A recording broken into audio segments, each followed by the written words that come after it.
दोस्तों नमस्कार। आप सभी का आपके अपने चैनल करियर अड्डा फरियो में एक बार फिर से स्वागत है। दोस्तों, राज्य समाज समिति बिहार ने राज्य के सभी सदर अस्पतालों, अनुमंडलीय अस्पतालों, रेफरल अस्पतालों, सामुदायिक स्वास्थ्य केंद्रों और प्राथमिक स्वास्थ्य केंद्रों में आंखों की देखभाल के लिए नेत्र सहायक के 220 रिक्त पदों पर नियोजन के लिए योग्य अभ्यर्थियों से ऑनलाइन आवेदन आमंत्रित किया है। 10+2 और सरकारी या निजी अस्पताल में नेत्र सहायक के रूप में 2 साल काम करने वाले उम्मीदवारों के लिए ये सुनहरा अवसर है।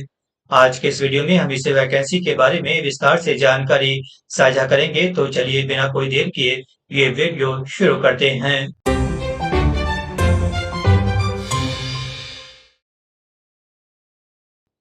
नेत्र सहायक के लिए ऑनलाइन आवेदन की प्रक्रिया 14 अगस्त 2025 से शुरू हो चुकी है।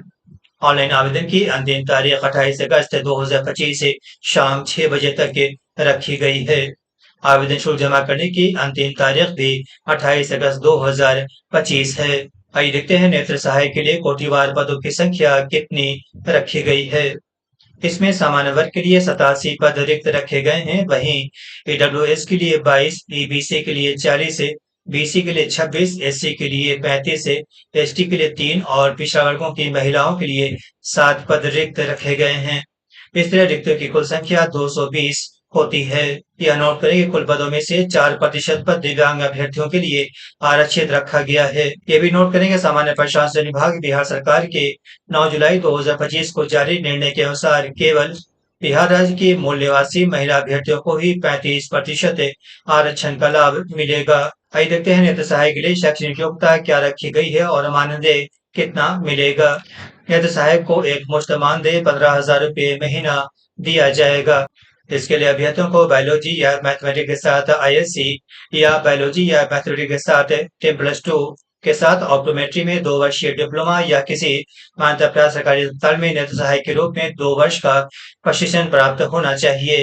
या अभ्यर्थियों को बायोलॉजी या मैथमेटिक्स के साथ आईएससी या बायोलॉजी या मैथमेटिक्स के साथ 10+2 के साथ बिहार सरकार से मान्यता प्राप्त सरकारी, निजी, अर्ध सरकारी संस्थान से 2 वर्षीय नेत्र सहायक में डिप्लोमा प्राप्त होना चाहिए।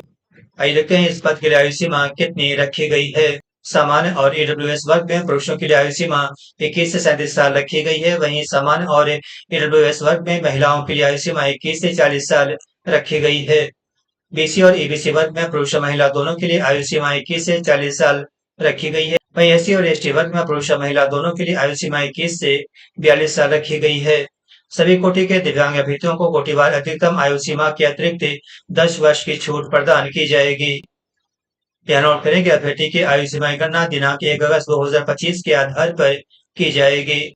आइए देखते हैं चयन प्रक्रिया का प्रारूप कैसा रखा गया है। अभ्यर्थियों का चयन कोटिवार रिक्त पदों के अनुसार कंप्यूटर बेस्ड टेस्ट सीबीटी में प्राप्त अंकों के आधार पर किया जाएगा। सीबीटी निम्न प्रकार से आयोजित की जाएगी।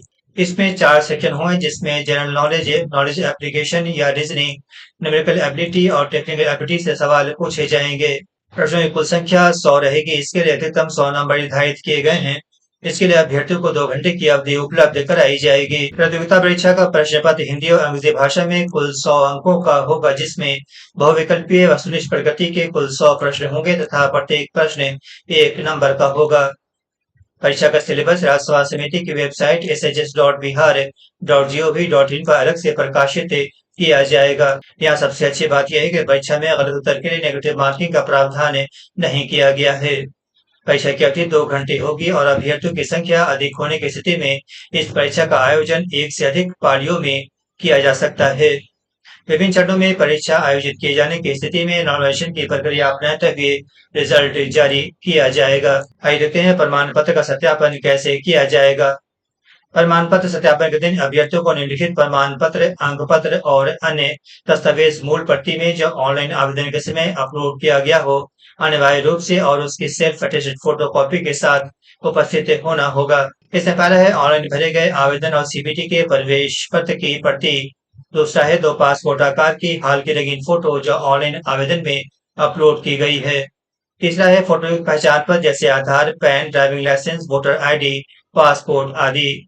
चौथा है जन्म तिथि के प्रमाण के लिए मैट्रिक उत्तीर्णता का मूल प्रमाण पत्र या अंक पत्र। पांचवा है सभी शैक्षणिक योग्यता का प्रमाण पत्र और अंक पत्र 10वीं से अंतिम योग्यता तक के। आइए देखते हैं मेरिट लिस्ट किस प्रकार से बनाई जाएगी। अंतिम रूप से सफल अभ्यर्थियों की मेरिट लिस्ट परीक्षा में प्राप्त अंकों के आधार पर आरक्षण कोटिवार तैयार की जाएगी। दो या दो से अधिक अभ्यर्थियों के समान अंक प्राप्त करने की दशा में मेधा सूची में उनके स्थान का निर्धारण उनकी जन्म तिथि के आधार पर किया जाएगा, यानी जो अभ्यर्थी उम्र में बड़ा होगा उसका स्थान मेधा सूची में ऊपर होगा।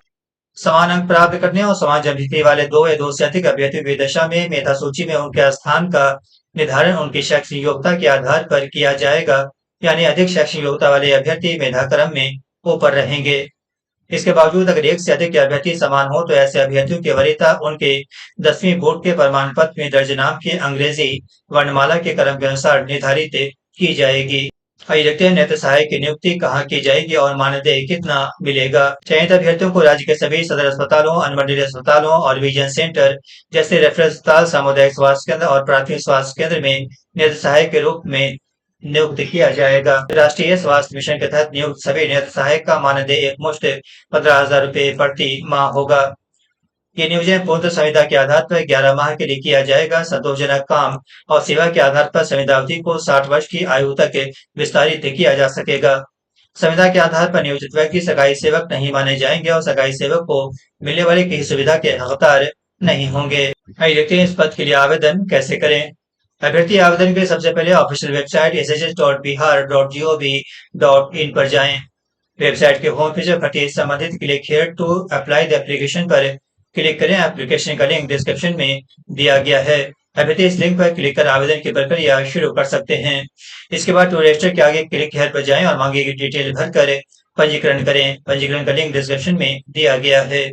पंजीकरण के बाद अभ्यर्थी डिटेल भरकर आवेदन प्रक्रिया पूरी करें। अंत में अभ्यर्थी कोटिवार निर्धारित शुल्क जमा करके फॉर्म को सबमिट करें और भविष्य के संदर्भ के लिए एक प्रिंट आउट अपने पास सुरक्षित रखें। आवेदकों को सलाह दी गई है कि वे एक से अधिक आवेदन जमा न करें। एक से अधिक आवेदन प्राप्त होने की स्थिति में आवेदक का कैंडिडेट रद्द किया जा सकता है।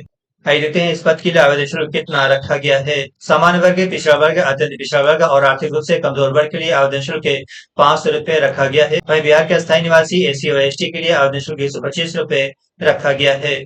बिहार की अस्थायी निवासी आरक्षित और अनारक्षित वर्ग की सभी महिला उम्मीदवारों के लिए आवेदन शुल्क 125 रुपए रखा गया है।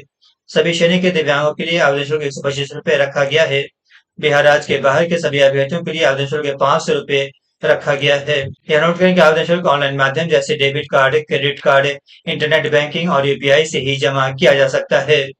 दोस्तों, उम्मीद है इस वैकेंसी की जानकारी आप सभी को पसंद आई होगी। जानकारी पसंद आई हो तो फटाफट चैनल को लाइक, सब्सक्राइब, कमेंट और अधिक से अधिक शेयर करें। इसके साथ ही नोटिफिकेशन की घंटी को भी प्रेस करना भूलें ताकि हमारी आने वाली तमाम अहम वीडियोज सबसे पहले आप तक पहुंचे।